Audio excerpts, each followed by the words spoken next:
Setelah US Capitol diserbu, kini para politisi Israel yang ketakutan. Mengapa demikian?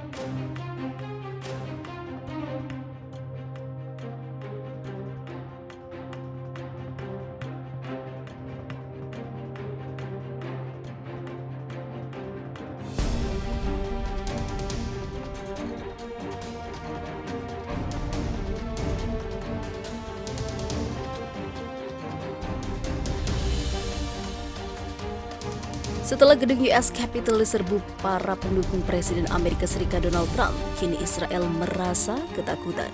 Para pejabat Israel dan sejumlah partai politik mengkritik Perdana Menteri Benjamin Netanyahu karena tidak mengomentari peristiwa yang terjadi di gedung Kongres Amerika Serikat tersebut. Mereka pun khawatir penyerbuan semacam itu dapat terjadi di Israel dengan kondisi politik sekarang. Anggota Parlemen Israel Knesset Orna Barbifai menyatakan Netanyahu harus menghubungi temannya Donald Trump untuk memberitahu bahwa adegan ini tidak akan ditiru di Israel. Apa yang terjadi di Washington bisa terjadi di Israel sehari setelah pemilu karena Netanyahu melanjutkan hasutannya melawan pengadilan, papar anggota Knesset Eli Avidar. Anggota Knesset Ofer Selah menambahi, apa yang terjadi di Amerika Serikat meskipun merupakan negara demokrasi terkuat dan paling menonjol menunjukkan bahwa satu orang dapat merusak fondasi satu negara. Oleh karena itu, kita harus melindungi sistem demokrasi di Israel sebelum terlambat. Pemimpin Partai Harapan Baru Gideon Sa'ar juga menegaskan apa yang terjadi di Amerika Serikat mengingatkan kita tentang apa yang juga bisa terjadi di Israel karena keadaan polarisasi dan juga ekstremisme. Penolakan Netanyahu untuk mengomentari gangguan yang menjijikan di Washington tidak datang secara kebetulan, karena dia pikir dia lebih penting daripada negara, ujar anggota Knesset Ron Huldai. Menurut anggota Knesset Tamar Zandberg, percobaan kudeta di Amerika Serikat adalah hasil dari upaya Trump meyakinkan para pendukungnya bahwa kemenangannya itu adalah keputusan ilahi dan bahwa tidak ada partai Demokrat yang dapat mengubah fakta itu. Sayangnya, banyak partai sayap kanan percaya bahwa demokrasi bekerja hanya dengan satu cara. Oleh karena itu, saya berharap ini tidak akan terjadi di Israel, tapi saya tidak dapat menjanjikan itu. Anggota parlemen lainnya MK Karin El Harar menekankan peristiwa yang terlihat di Washington seharusnya membuat takut semua orang Israel. Namun pada akhirnya hasutan berubah menjadi kekerasan. Dia menambahkan apa yang terjadi malam itu di Washington adalah percobaan kudeta yang dapat segera ditiru kembali di Israel. Netanyahu melakukan hal yang sama selama 4 tahun terakhir dan sejak awal penyelidikan. Oleh karena itu, kita harus waspada dan memperingatkan semua Demokrat di Israel menghindari gelombang kekacauan yang dipimpin Netanyahu. Krisis politik internal ancam eksistensi Israel, bukan musuh luar. Mantan Kepala Staf Angkatan Darat Israel Purnawirawan Jenderal Gadi Eisenkot menyatakan, memburuknya perselisihan internal dan ketidakmampuan membentuk pemerintahan stabil adalah ancaman nyata bagi eksistensi Israel, bukan musuh luar. Dalam artikel yang dirilis surat kabar Yediot Ahronot, Purnawirawan Jenderal Eisenkot menyatakan Israel saat ini sedang mengalami masa yang sangat sulit di mana selain ancaman eksternal, negara menghadapi krisis politik yang serius dan semakin kurangnya kepercayaan terhadap institusi politik dan negara. Ini adalah krisis yang memperdalam polarisasi dan ataupun keretakan dalam masyarakat Israel, papar dia. Dia mengecam para pemimpin politik Israel dengan mengatakan Israel membutuhkan kepemimpinan yang memimpin negara dan memajukan nilai-nilai nasionalnya dan mewujudkan visi nasional disertai dengan strategi yang tepat.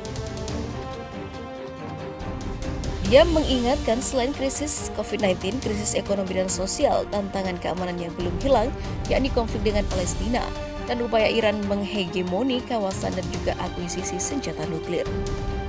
Ini adalah tantangan yang sulit tetapi ini bukan ancaman eksistensial. Israel teguh di depan mereka dan menerapkan strategi yang menjamin keunggulan militer kualitatifnya, dengan terus berusaha membangun kekuatan nasional dan juga militernya, papar dia. Mengomentari konflik Israel-Palestina, Eisenkot mengatakan usulan dua negara dapat merusak masa depan Israel. Dia menyerukan perlunya Israel memisahkan diri dari Palestina lebih disukai melalui kesepakatan dengan pengaturan keamanan yang ketat. Berkenaan dengan jalur Gaza, Eisenkot menyerukan kesepakatan jangka panjang berdasarkan gencatan senjata absolut. Sebelumnya, media Israel melaporkan Eisenkot telah memutuskan tidak mencalonkan diri dalam pemilihan Knesset atau parlemen yang akan datang. Sementara itu, Rusia mengatakan penyelesaian politik dari konflik Israel-Palestina berpotensi runtuh. Mengapa demikian? Proses mencari penyelesaian politik dari konflik Israel-Palestina menghadapi masalah signifikan dan berpotensi runtuh. Menteri Luar Negeri Rusia Sergei Lavrov mengatakan risiko runtuhnya keputusan politik dalam bidang konflik Israel-Palestina sama nyatanya dengan sebelumnya. Situasinya sangat serius, seperti dikutip dari TASS. Lavrov mengungkapkan hal itu pada konferensi pers bersama menyusun pembicaraan dengan Menteri Luar Negeri Pemerintah Libya untuk Kesepakatan Nasional Mohamed Siala di Moskow. Peran PBB yang bertanggung jawab dan memimpin dibutuhkan di sini, seperti dalam kasus lain untuk melanjutkan pembicaraan langsung antara Palestina dan Israel dengan dukungan kuartet mediator internasional dan juga negara-negara Arab, ungkap dia.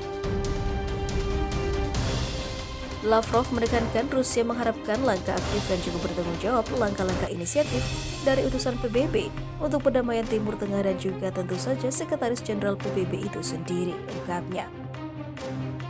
Di sisi lain, Menteri Luar Negeri Iran mengatakan Israel sedang merencanakan serangan terhadap Amerika Serikat. Dilansir dari republik.co.id, Menteri Luar Negeri Iran Muhammad Javad Zarif menyebut intelijen dari Irak mengindikasikan Israel sedang merencanakan serangan terhadap Amerika Serikat. Tindakan ini dilakukan untuk mendorong Amerika Serikat agar berperang dengan Iran. Intelijen baru dari Irak menunjukkan bahwa agen provokator Israel sedang merencanakan serangan terhadap Amerika. Ini menempatkan Presiden Donald Trump dalam ikatan dengan kasus beli palsu, bertindak membenarkan perang, kata Zarif dalam sebuah cuitan dilansir dari Al Arabiya. Hati-hati dengan jebakan @real Donald Trump, kembang api pun akan menjadi bumerang, tulis Zarif. Dalam cuitan serupa pada Kamis 31 Desember, Zarif mengatakan bahwa intelijen dari Irak mengindikasikan Trump bertujuan untuk mengarang sebuah alasan untuk perang melawan Iran. Iran tidak mencari perang tetapi tentunya langsung membela rakyatnya, keamanan dan kepentingan vitalnya, tambahnya. Kasus belli adalah frasa bahasa Latin modern yang berarti aksi ataupun insiden yang memicu peperangan. Kasus artinya insiden dan belli artinya perang. Suatu pemerintahan yang mendeklarasikan perang akan menjelaskan sebab-sebabnya dan membenarkan perang tersebut dalam kasus belli dengan menetapkan penyebab-penyebab yang jelas. Pemerintah itu menyampaikan bahwa perang merupakan jalan yang terakhir dan juga pemerintahan tersebut memiliki sebab yang benar untuk berperang. Pada Sabtu lalu merupakan hari yang menandai ulang tahun pertama Jenderal Iran Qasim Soleimani. Akibat ulah Amerika Serikat, ia harus menghadap Yang Maha Kuasa. Dia dianggap sebagai tokoh terkuat kedua di rezim setelah pemimpin tertinggi Ali Khamenei. Otoritas atas Iran, termasuk Khamenei, telah bersumpah akan membalas dendam dan mengatakan balas dendam dapat terjadi kapan saja.